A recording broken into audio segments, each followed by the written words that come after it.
I am tired of all these streaming apps. Oh my God, what's wrong now? $10 a month, $20 a month, and if you get the no ads plan, it's suddenly triple. Ugh, yeah, that hurts. I just want to listen to music without worrying about costs, shuffle it, hear surprises, pay less. You can. Wait, what? This. Oh, wow, I forgot this song even existed. What app is this? No app. That's 98.9 The Bull. That's called radio. Welcome to Talk Cosmos, the show where Sue Rose Minahan and her guests bring you insightful conversations to awaken heart and soul consciousness. Come journey with us exploring the meaningfulness of astrology's energetic cycles and get ready to understand your path in the cosmic roots of the stars.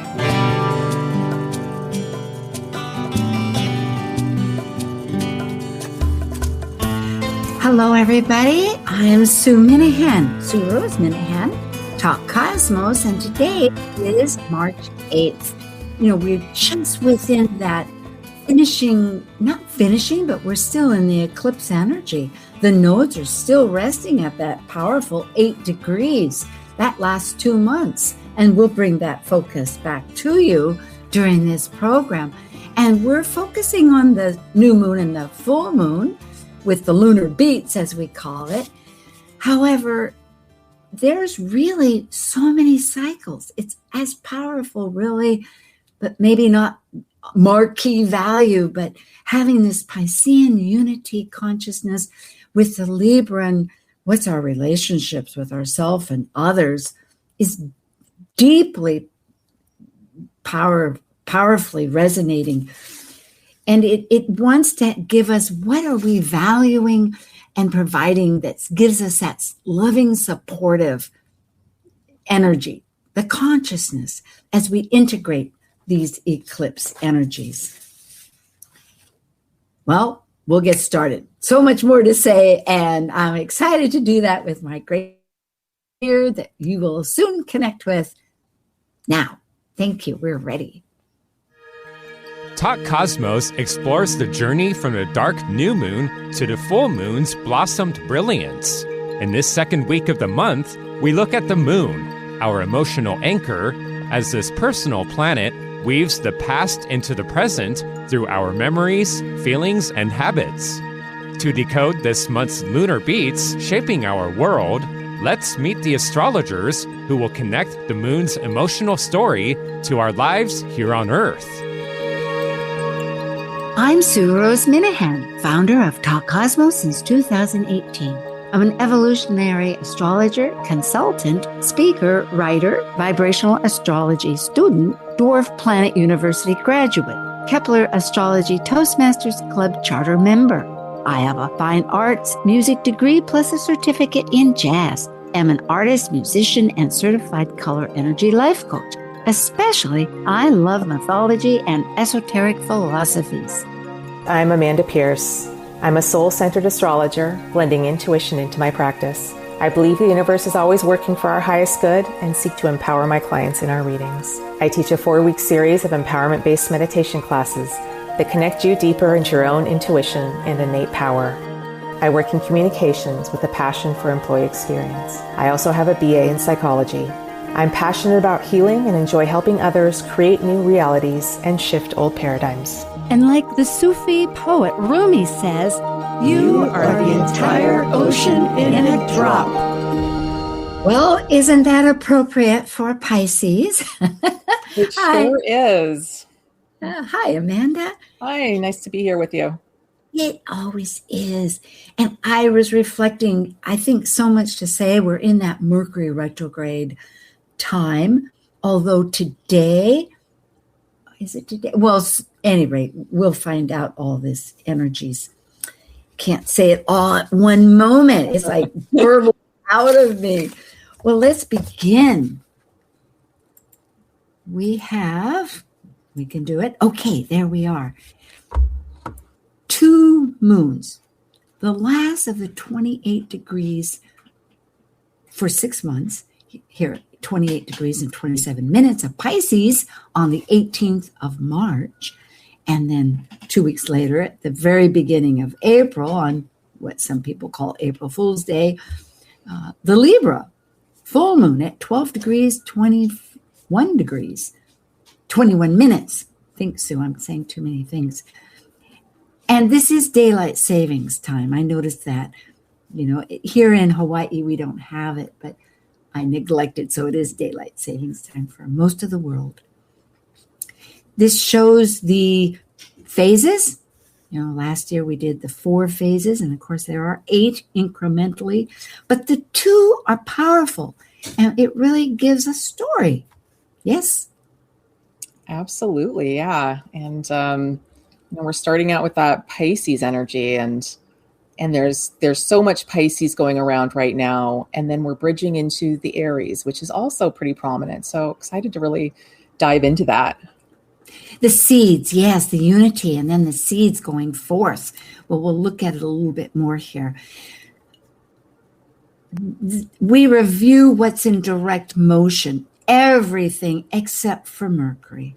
Mercury is in water. There's all this fire and air progressively happening, although the nodes are still in North Node is water and South Node in Virgo is in Earth. Mercury at this moment in this first chart, looking at the new moon on the 18th, is at 8 degrees, 38 minutes, retrograde in Pisces. And of course, it's about our communication, our connections, our thought process. It's very powerfully located too, besides in modern astrology ruling the different signs. And Mercury in Pisces is not considered a strong place. Like Mercury doesn't really like that Pisces energy because it's hard to direct it. It's hard to think clearly. And that's what Mercury really wants to do. It wants to organize and it wants to communicate with clarity. And Pisces doesn't really go there. It's more about like being immersed and being at one with things. But the real advantage of a retrograde is that you get to go inward with it.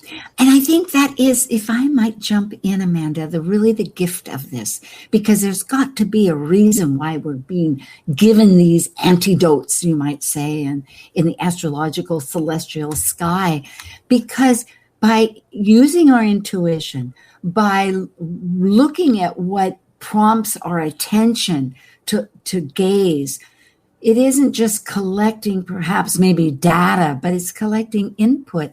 It's feelings, it's emotions, it's memories, it's songs.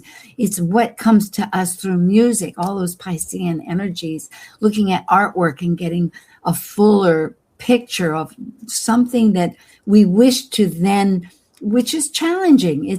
They say art has 1,000 words. Well, how do we say 1,000 words all at once? It is true.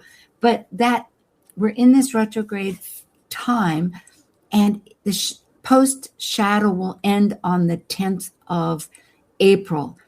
Jupiter, we're in this post shadow time up until June on the 6th, and Uranus at a post shadow time up until May. I think we have and nothing's out of bounds. Everything is like straight aligned with the sun, meaning perhaps this Mercury retrograde is really wanting to somehow give us messages that are more internal. Yeah, and reclaiming that peace for ourselves, because especially with a Pisces new moon, and we'll look at that Sabian symbol, which I think is just really beautifully sums that up. This Mercury in retrograde, it's the one kind of chinky planet, I guess, nobody generally likes a Mercury retrograde, but there's so much benefit to it. We really get to go inward and tune to that intuition, reclaim it for ourselves as we're moving forward in this new moon period. I love that word, reclaim. It's like it's always yours to begin with. Well, excellent. The retrograde ends, folks, on the 20th of March. You can look at this slide. Pisces, let's talk a bit about these two fish, one going in two different directions. It's really where you go downstream with the flow and then you work a little harder to go upflow to regain, reclaim the holistic sense. It's compassionate. It's imaginative. It's also can get along with Neptune, which in modern astrology rules it, which we'll talk with in a moment. But let's just focus on Pisces. What's your thought?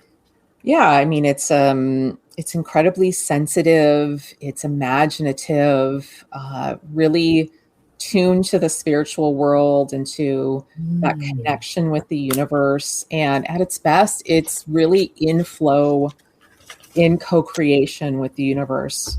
Ooh, mystic. Goody. And Neptune, the modern ruler of Pisces, really also is associated with horses. And this is the year of the horse. I love this. We think of it often with the ocean and its calm. No, it's earthquakes. Poseidon was earthquakes and turbulence, storms. It's powerful. Yeah, and it is really fascinating to think about Neptune being associated with horses and this being a fire horse year. And we need to balance out that fire with some water and with some earth so that we do not burn out this year. Because it's as you've had on your show, you had a fire horse year show, and I'm sure you talked about how it's a double fire year. Like it's, and we did last time of the eclipse. We did. Yes, I know. It seems like so far ago. Yeah. So there is a need to really bring in water, bring in earth for ourselves, and consciously do that as kind of a remediation to help us balance out this year. Water is in air. Well, clouds have air, water. Anyway, yes, air is in water. That's what I always say. Oh my goodness, I agree with you. I agree. We'll move on. The same symbol. It's always rounded off for most people at the next degree. In astrology, Elsie Wheeler, 1925, with Mark Edmund Jones, created this powerful symbolism on a spiritual basis that many astrologers use, and progressively so. I am most impressed with the consciousness that it's bringing, the attention. I think that's what I'm trying to say. So 29 degrees Pisces is light, breaking into many colors as it passes through a prism. It is the analytical power of the mind, Mark Edmund Jones goes on to say, or Dane Ruchar in this case. It's the unity and breaking into multiplicity. Yeah, and it's really it's talking about how life and reality is multifaceted and it's layered. And often we get stuck in things being black and white when really there's so many tones of gray. And you could instead of thinking of it as gray, you could reframe it as, rainbow prismatic light coming through. Yes. This is a AI graphic that I worked with, and it shows this 29 degrees energy of exactly what you're saying, this beautiful rainbow of color. There's really many, many understandings how color represents feelings and dimensions, and together it's white light and it's unified, and it is this threshold of the unseen and seeding, because it's bringing out, as we had said. Go ahead, Aries. And just a real opportunity to embrace flexibility and adaptability and kind of the appreciation for nuance with this Pisces new moon, which is so good at seeing the little nuances and the energy beneath actions or words or whatever our mundane reality happens to be. So really tuning to that so that we're listening to source And that's where that flexibility and adaptability can come in, can be so helpful.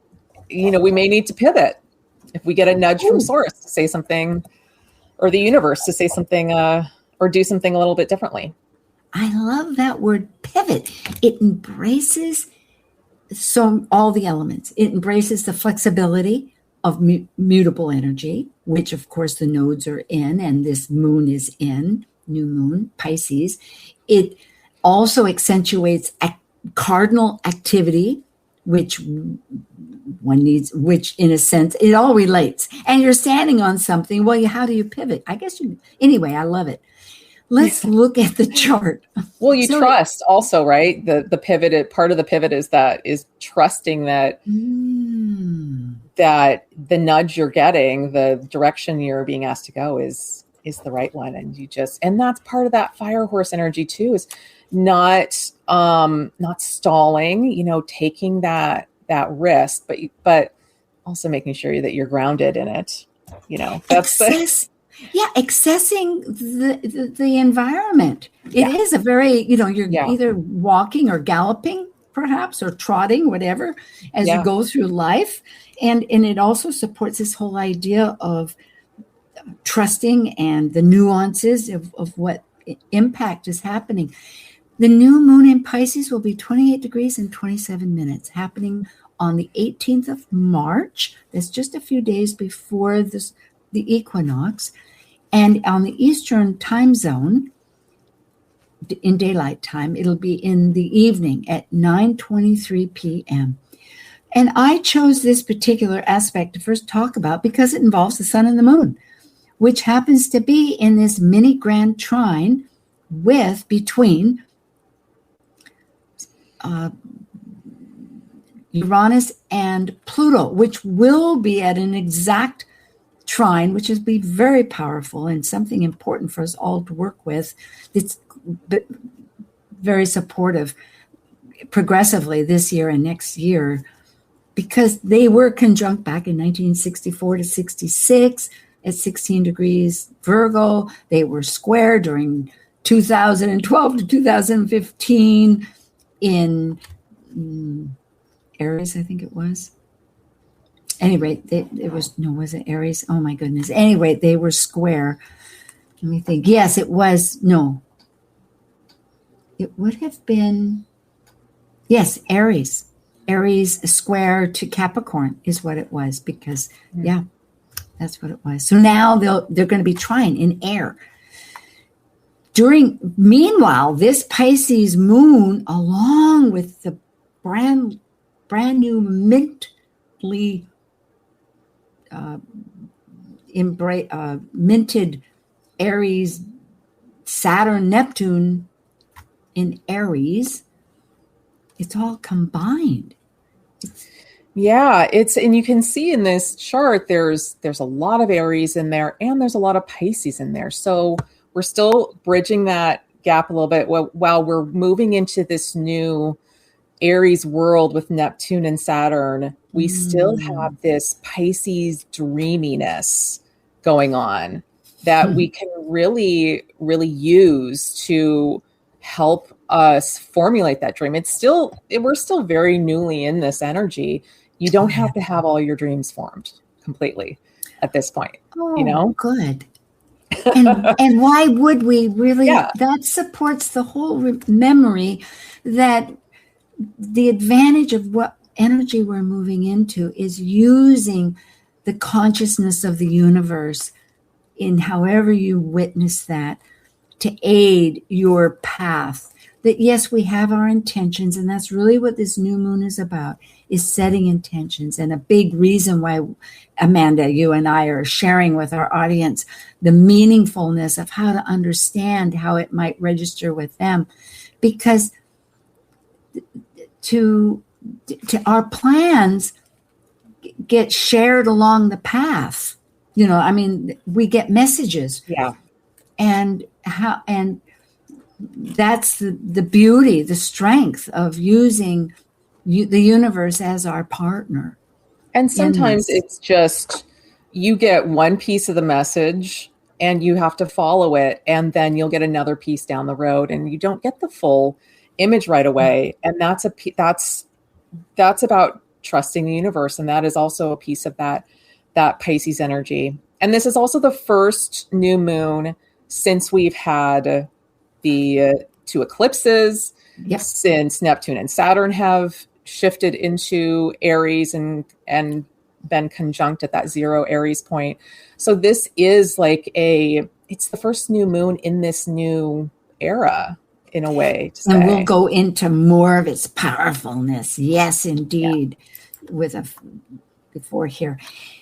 Jupiter, the planet, the energy, the consciousness that wants our belief systems, that can be quite opinionated and righteous in some ways until it gets more information and it breaks up, or it enters and it reforms what our perspective is.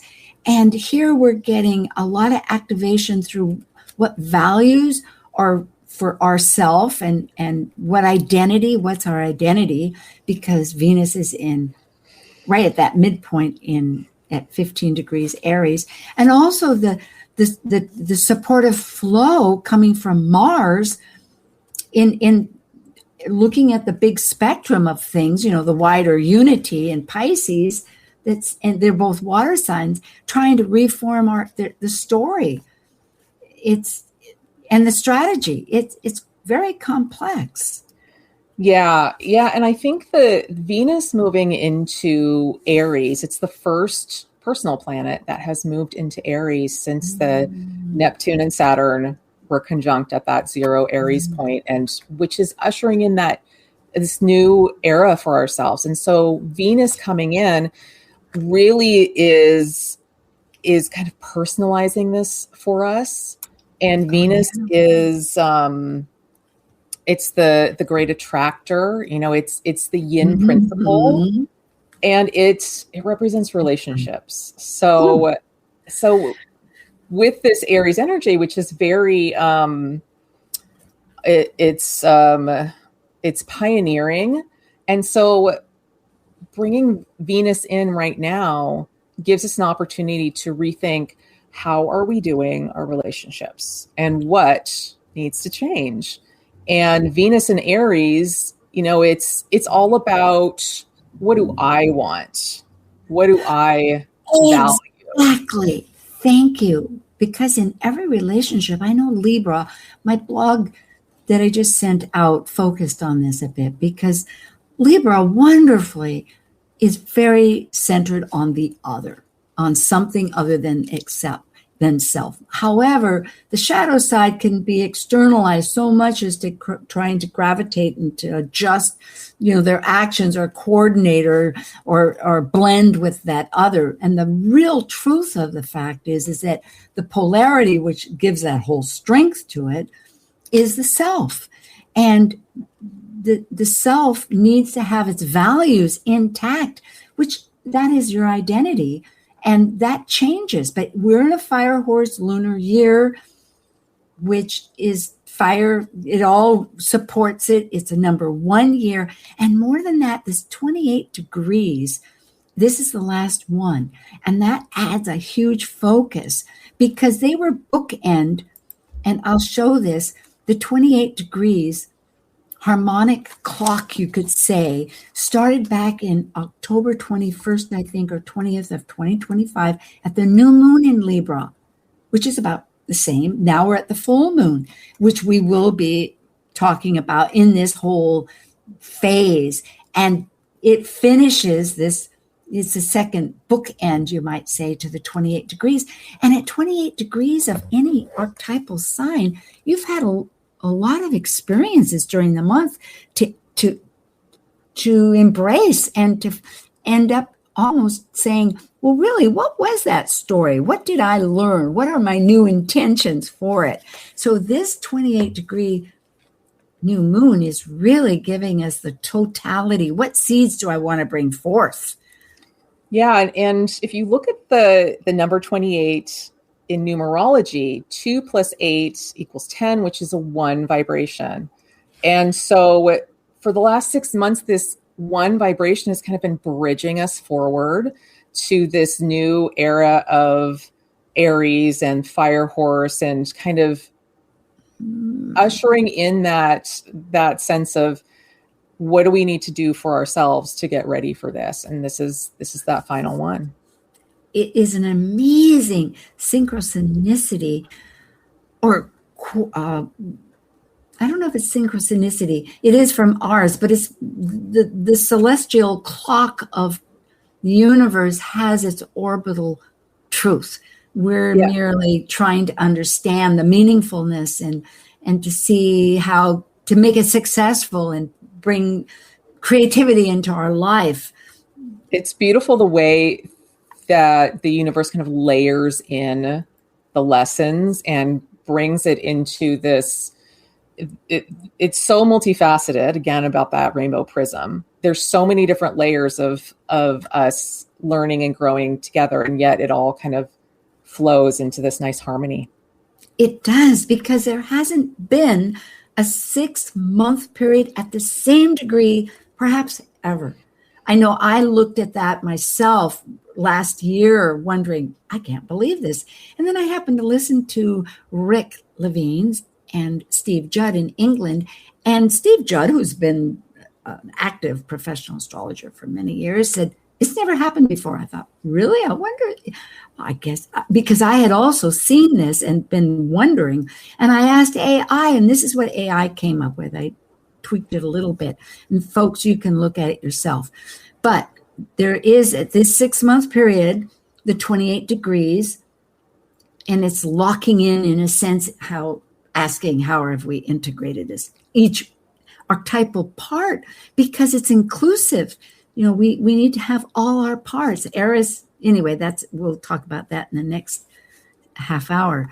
But back in 2015, which is 9 years ago, it was 5 months. However, it was toggled between the very beginning at 0 degrees and 1 degree. It didn't just stay latched at 1 degree, but it was a fresh start. And you could say it was a new beginning, so you can check out. And all I know is that at that time, it was just finishing up that square between Uranus and Pluto. But flash backwards to 1962, that's quite a while back. In fact, if you inverse 2-6, it goes to 6-2. Sorry about that. But anyway, it does. And it was leading up to the conjunction, but it was still like 3 or 4 years away, because anyway, it was at 15 to 17 degrees. Now, during that time, there was a 7-planet Aquarius stellium, and they say that perhaps there was stability, but it was also during the Cuban crisis, missile crisis. Who knows? I don't know what the rhythm is, but I am saying that at this time, we're in an Aries moment of consciousness, such as we had discussed, and we have been all month. And as you had brought up, Venus is bringing our attention that it's about our values. Who are we? Yeah. Who's our identity? And I don't know anyone that doesn't have stuff in relationships, right? It's like we attract in these lessons for ourselves. And so what is it that you want to really shift? Everybody's got something. Yeah. Well, let's find out. We will.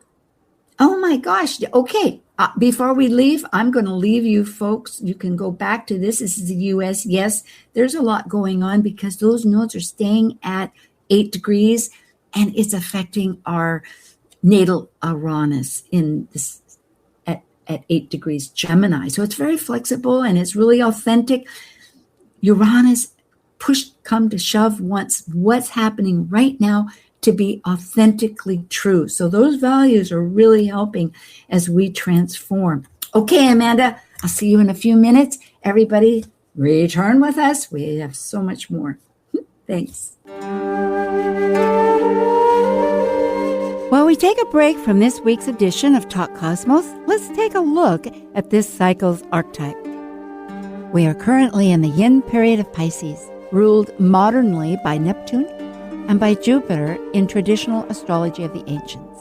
By leaving a cycle based on the equality of all humans and brilliancy, Pisces concludes the 12 signs that energetically encompass the entirety of the universe, where humans have no control. As a mutable water sign represented by two fish swimming in opposite directions of the forces of life, we experience in Pisces the collective unconscious energy of the unknown. Intuitive, psychic Pisces completes the seed cycle, initiated with Aries' willful separation from the Piscean womb. This is psychological astrologer Dr. Now.Chat. Please join me and Michelle Fleming March 14th through the 21st for Evolutionary Training's annual Goddess Awakening Retreat in Playa El Coco, Nicaragua. Enjoy daily yoga, well-being workshops, baby sea turtles, and more. To register, go to mythicsky.com. Talk Cosmos ignites insightful conversations to awaken heart and soul consciousness with hour-long programs every Sunday at 1 p.m. Pacific on KKNW. Also available to watch live on the Talk Cosmos YouTube channel and Facebook page. While you're there, make sure you click their like and subscribe buttons so you get the full Talk Cosmos experience. You can listen to earlier podcasts since 2018, either on most podcast carriers or under the video tab on Talk Cosmos YouTube. To join our expedition and find out about upcoming programs, sign up for the newsletter at talkcosmos.com and launch your week into the cosmic wonder. This is Martha Norwalk. Every Sunday morning, beginning at 9 a.m., thanks in part to the Ananda Institute of Living Yoga, we cover the world of animals. This week, March 15th, it's Behavior Training and Healing Sunday with me, and talk with your animal or human loved ones on this side or the other, and personal readings with Natasha Venter. Hope you can join us and plan to call in with your questions for either one of us or for a personal reading with Natasha. Martha Norwalk's Animal World, Sunday morning, 9 a.m. to noon, right here on Alternative Talk, AM 1150. Real people, real life, real radio. Alternative Talk 1150. Here we go. This is Sue. I'm at talkcosmos.com and also at the YouTube channel at Talk Cosmos. And Amanda Pierce, you can email her at amandamoonastrology@gmail.com.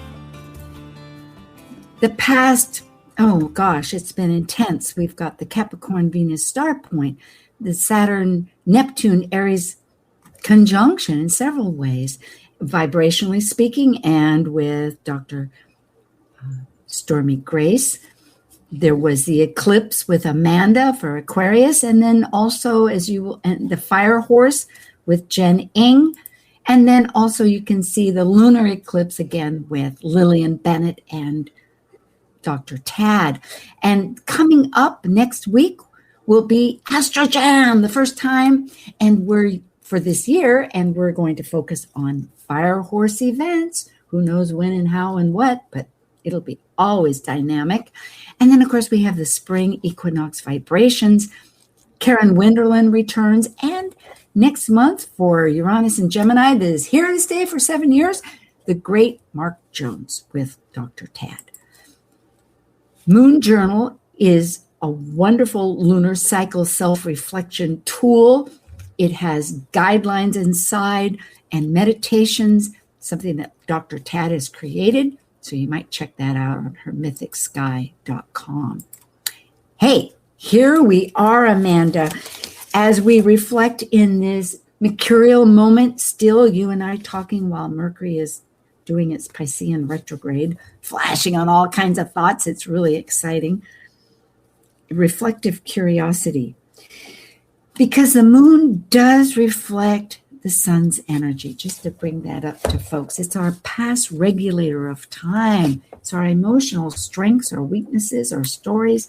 It's the full 9 yards, and this is its full moon, all blazed out reality. Yeah, this is where whatever was seeded in the new moon period is going to bear fruit, or there will be some type of illumination. Yeah. And new perspectives are possible because new information will be present. So it's in moving from that Pisces moon to now a Libra moon, there can be some relational consequences to what we did see in that new moon. And we talked about that Venus going into Aries. And so here is where we might see some developments from that. We'll find out. To set the stage a little bit as far as highlights, the date will be, of course, April 1st, and all the planets are direct. There's always a little window in every year, some months years longer than others, but at this time, all the planets are direct. We'll be in post-shadow times. That means that we're following for the third time many degrees that we're leading up and then in retrograde. And to cover those three that will be evident will be Mercury in a past shadow that will path that ends on the 10th of April. Jupiter will be on June 6th, and Uranus will be on the 21st of May. And nothing is out of bounds.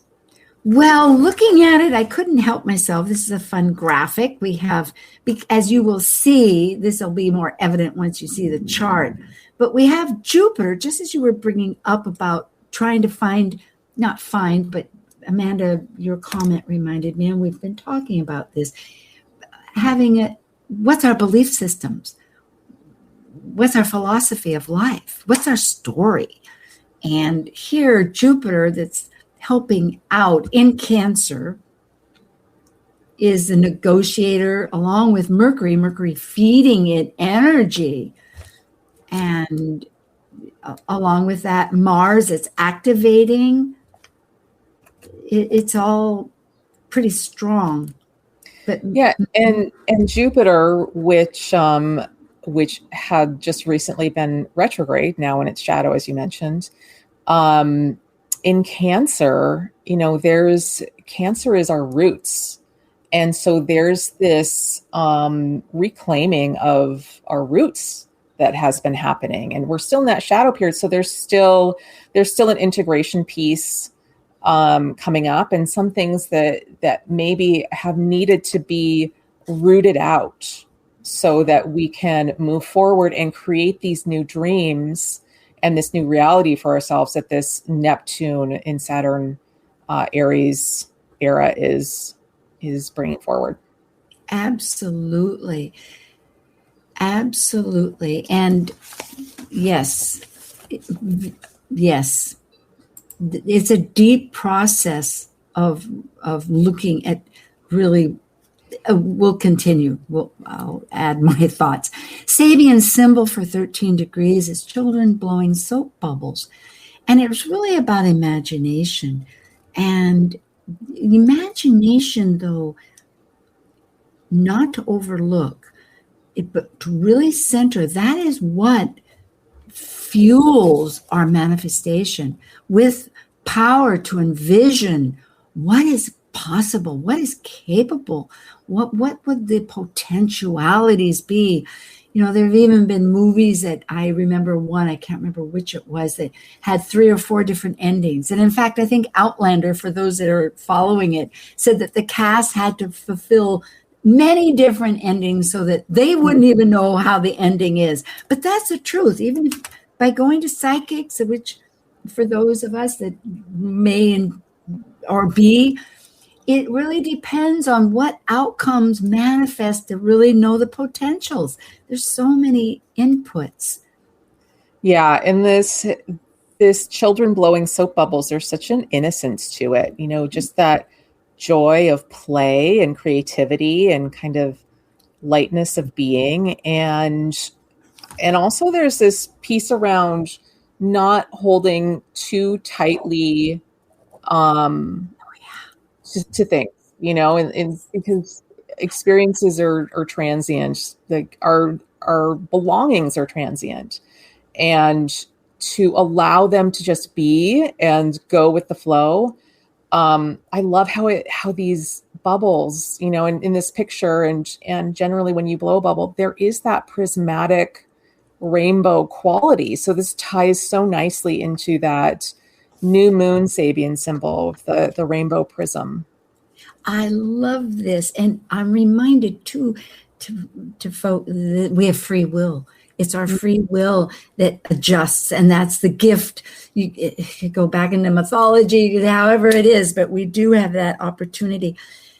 You can make your own bubbles. There's so many ways. You can put soaps with a great big hoop of a coat hanger, and they make huge bubbles. It's lots of fun. Yeah. Yes. So the 12-degree, 21-minute Libra full moon is going to be on April 1st in the evening again, in Eastern Daylight Time. That will be at 10:12 p.m. Here we have Jupiter strongly activating this entire consciousness that we've been bringing out, and that's what the graphic illustrated. And at the same time, really in a flow with Mercury that's in Pisces, getting that new information in all these different manners, imaginatively, maybe in illusions or truth or however it goes, but input into that watery emotional basis to bring out some kind of action. Yeah. And, Jupiter wants to bring abundance to us and bounty and good things. And sometimes it's a matter of letting them go, letting certain things go so that new can come in. And I think that's a piece here. Like Cancer it ties to our ancestors, it's our history. And it also is our emotions. And so like letting things flow emotionally, allowing the past to, allowing yourself to let go of things from the past that have held you back. Wow. And our childhood. That is so strong because Jupiter is our childhood. I know on a personal level, and of course, Mercury being retrograde. Excellent reminders to be concerned about. Did I do too many? I think I did. Let's go back one. Yeah, one back. Here we are. Pluto transformation along with Jupiter. Yep, we're getting the full deal here. It's connected with our contracts. Juno represents our contracts and relationships. And in that action with Venus of values, but it's also with Ceres, what sustains us, our nurturing through the grief. And I am constantly being reminded there is grief. My heart goes to those, not to mention quickly about it. We're trying to understand these things to those people that were embroiled in really difficult situations. But it's also sextile to this great conjunction that we're talking about. So there's new ways to manifest this transformation. Yes. Yeah. And Venus has moved on from, it was in Aries in that new moon period. And it's in Aries for the remainder of March. And it's finally moved into Taurus. And this is a sign it's much more comfortable in. Taurus is a Venus sign. It's its own sign. And so it loves to kind of be at peace, be tranquil. It's very stable. And there's just more maturity with Venus in Taurus in its own sign. And so I think that when you look back at the new moon of Venus in Aries, Venus in Aries is a challenging position. It doesn't really like to be in Mars's sign, which is Aries. And so there could be some potential things that come up during this new moon period where we're trying to manage relationships and what we want ourselves. Whereas here in this full moon, we're kind of coming into our own a little bit more. Or stabilizing, could we say? And we really know what we want at this point. And with that square to Pluto, there could be a little bit... letting go, strong. And there could be a little bit of a power struggle, a little bit of pushback. Always. Pluto is always, because if something isn't feeding you, and here if your values, finding in Aries the identity of self, and here trying to put what is giving you self-reliance? So in other words, perhaps you'd instinctively learn that this identity and that action is necessary to find your identity of values. But now it's like, well, what are those values that are sustaining your self-reliance? And it's a complex, it's a process. Moon is always a process. And it's and this Venus square Pluto, it's an opportunity to really embrace our power whenever that struggle shows up. It's that is the call. That's the call to action here, is to embrace our power and to stand in our power.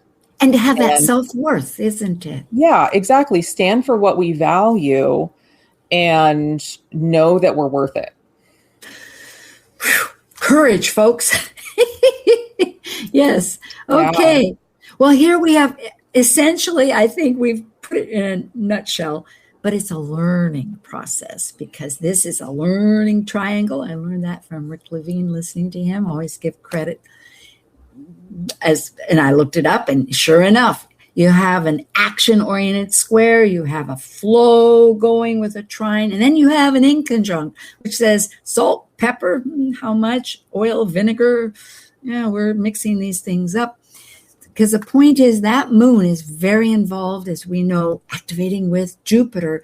But meanwhile, Mercury and the moon have different focuses or ambitions that they're working. Who knows? But the fact is, Mercury and its wave of, and it's not retrograde at this time. Remember, it's direct, but still within that large mix, looking at the whole picture, the unified source. And the moon in its relationship might be saying, well, yeah, but that doesn't really relate with my story and my relationships of me and others. So it's a mix. But you're learning because you're refocusing on that big picture, that story of Jupiter, of our family, of us, of me, of the country, of self, of friends. Yeah, and that Libra moon, which is Libra is it's an air sign, so it's not super feeling, and that Mercury in Pisces is not super good at articulating. They can kind of help each other here. So the moon can help Mercury kind of articulate its feelings, and Mercury can help the moon access kind of deeper emotional layers here. Amanda, I remember that. Almost Antisha, because Libra and Pisces are Antisha signs. And when it adds up to 30, and they're almost, so if you take 1221 and you take 1439, that is almost 30 degrees 29. It's very close. So they're in a sense seeing the shadow of the light. Their light are equal, but they're seeing dimensions of other side. Oh, I'm enthused. Well, let's see what else we have. It all is ahead of us, but we're trying to remember it. There's a fact. Well, again, Amanda and I are not necessarily mundane focused, but I couldn't help but look living in this nation like what's going on. And so we have the independence chart, July 4th, 1776, which using the Sibley, which is a common one, it's 5:10 p.m. So there is, of course, and I keep reminding folks, just like in the new moon, those nodes are going to stay there at 8 degrees until April 16th. They started on February 16th and they're staying till April 16th. It's not new. This happens every time we have an eclipse. Whatever nodes are going to stay at the same degree for 2 months. And therefore, but it does activate in the purposes. How is that activating? A chart. Well, it activates the United States natal Uranus of what's authentic, what's happening, what information are we believing to be true. And along with it, but we have here a Thales point, which is a collaborative flow and connection between those transiting nodes that are staying stable. And it's with that wonderful Venus in Taurus of what's sustaining us, as Amanda has so well put out about values. So you can look at this the best you want. But let's go on. Philip Sedgwick is another great astrologer who's quite active and has skyscraping, if you are part of his newsletters. And he just published this that I had to give credit to. Creative passion is, I would say, the name of the game. Saturn sextile Pluto. And if it will flourish if for those that are unafraid, and assimilating Neptune, because Neptune's saying you got to have a vision. That helps. Yeah, this and I love this, and that Pluto is like, it's with a sextile. It's not a guarantee. You kind of have to reach for it, and it's not a like a trine is a really steady flow of energy towards between the two planets or points. Sextile, you have to kind of reach for it, and so there is this opportunity to grab onto this passion and really help it fuel that vision for yourself and fuel this new world that we're bringing in for ourselves. Isn't this really a powerful link to associate through all this shifting transition, which wherever the dominoes begin and end, we're within this process, because Saturn ultimately cares what is essential. What can I work with that is the fundamental basis of something? And Pluto has an obsession to go, I just can't let go. I've got to find out, what is the truth? What's underneath all this mire, to dig down and find the treasures. Together, it's an energy consciousness that will keep us moving, trudging or courageously, I think. Yeah, and Saturn is the last planet visible to the naked eye. So it's the last that is within our, that's available to our consciousness. And so it helps ground these outer planets like that Pluto and that Neptune into something that we can really bring into this time-space continuum that we're living. Yeah. I've kept this graphic on Wayne Dyer. He's a huge, popular, transformative author and speaker, now passed relatively in the last few number of years. And Hay House, at any rate, he says, change the way you look at things and the things you look at change. It's a truism that I think really is the truth of this, whether we look at Pluto, whether we look at the new moon and the new and the full moon, Jupiter, the information, it's amazing to recognize. Well, and I think, I think that's one of the beautiful things about astrology is that you can look at it in so many different ways through so many different lenses. And there's an opportunity to look at it through the lens of the universe is here to help you. And that's what I always, that's how I always want to look at a chart, at the energies flowing, because when you start to think in those terms, then life is less scary, Absolutely. The fearfulness. And that gets back to the Libra idea, that gets back to the Venus idea. Libra, that things of the external. Hey, wait a minute. And I'm not poking at Libra because it happens to be the Libra full moon. I have plenty of Libra in me. Thank you.